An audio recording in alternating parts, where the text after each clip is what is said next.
Hello, my name is Sam Feltham and welcome to day number 3 of the 21-day 5,000 calorie vegan challenge. Weighing myself in last night and I was 88.3 kilograms, which is 300 grams. I was going to say kilograms there for a second, but it's 300 grams up from day 1 in the evening, giving me a mean of 87.6 kilograms, which again is 300 grams up. Then around my waist, I was at 80 centimetres, which is half a centimetre up from day number 1, giving me a mean for day number 2 around my waist of 79 centimetres.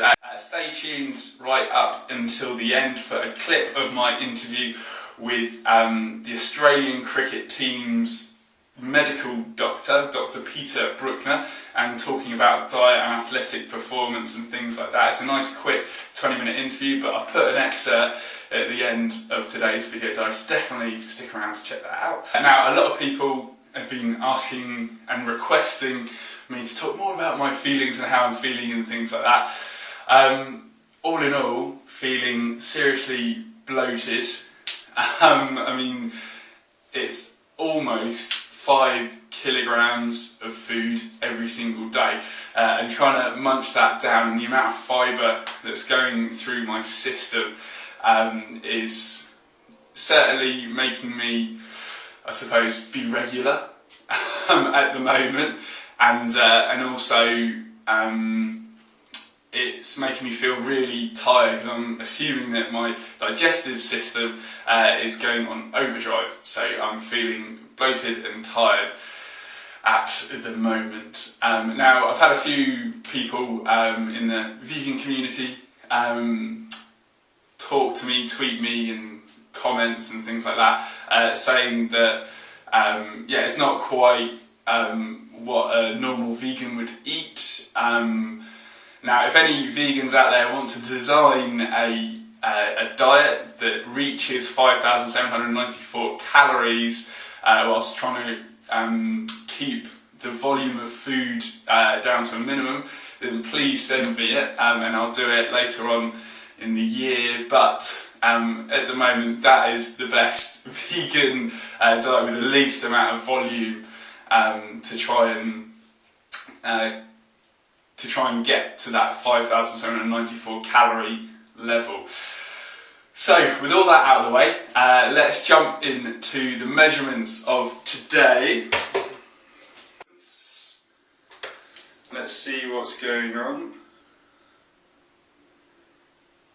Alright, so 88.7 kilos. 88.7 kilos, which is actually up 400 grams from last night, and that's like 1.8 kilos up from my day 1 measurement, which is a considerable amount.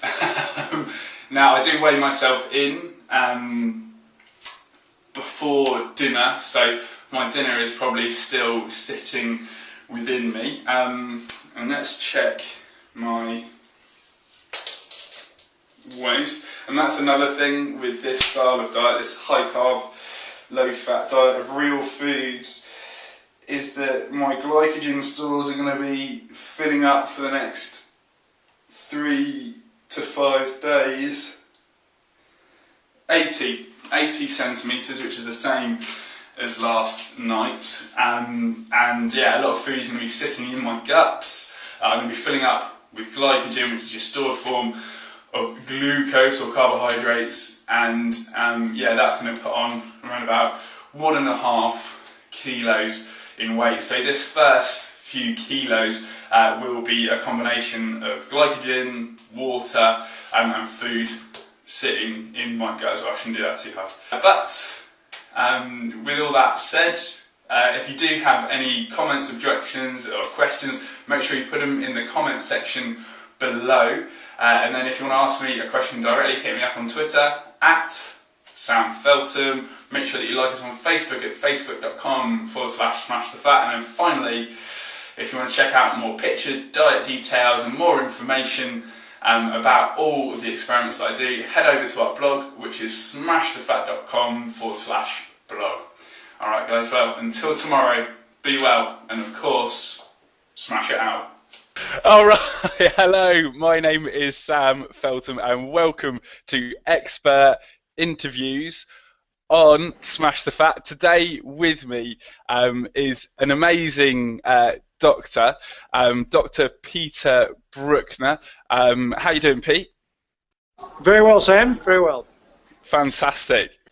An incredible career that you've had, like with all these different teams, and to have to go to Olympics and sort of world-class international athletic events like the Ashes and things like that. Just being involved in that process must be rather incredible. Now, one of the things that you really it seems to have started to push is the importance of the diet. So can you go over sort of how your philosophy or your approach has sort of changed over the years from sort of when you first started to where you are today? Yeah, look, I think like everyone else, I was a big pusher of carbohydrates as the best fuel. Wrote a book about 20 years ago called Food for Sport with Karen Inge, one of the top dietitians in Australia, and part of that was, you know, supporting the traditional pyramid and the fact that carbohydrates were the fuel for athletes. And we talked about carbo loading and all that sort of stuff. And I guess, you know, that's what was pretty much the standard mantra for, 20, 30 years. And I guess a couple of years ago now, I sort of started thinking, that, this is not right. That, we've, for the last 30 years, we've been advocating this low-fat, high-carb diet, and yet in that same 30-year period, the rates of obesity and type 2 diabetes have just soared. And, it seemed that maybe there was some relationship between the two. And I was inspired by a colleague of mine, Professor Tim Noakes from South Africa, who is probably the most, the preeminent sports scientist in the world, and someone who I've always admired very much, and admired his intellect and his sort of lateral thinking. And a couple of years ago, he came out, so to speak, as a low carber, and talked about his own experiences with low carb and his assessment of the evidence, and he strongly believed that the low carb was the way to go. And I sort of thought to myself, well, that's interesting. He's a bloody smart guy who's been right, most times previously. I thought, well, maybe there's something in this. So I read Gary Taubes' book, The Good Calories, Bad Calories, or The Diet Delusion, as it is in the UK. Mm-hmm. And that was fascinating. That was a life-changing experience for me, that book. And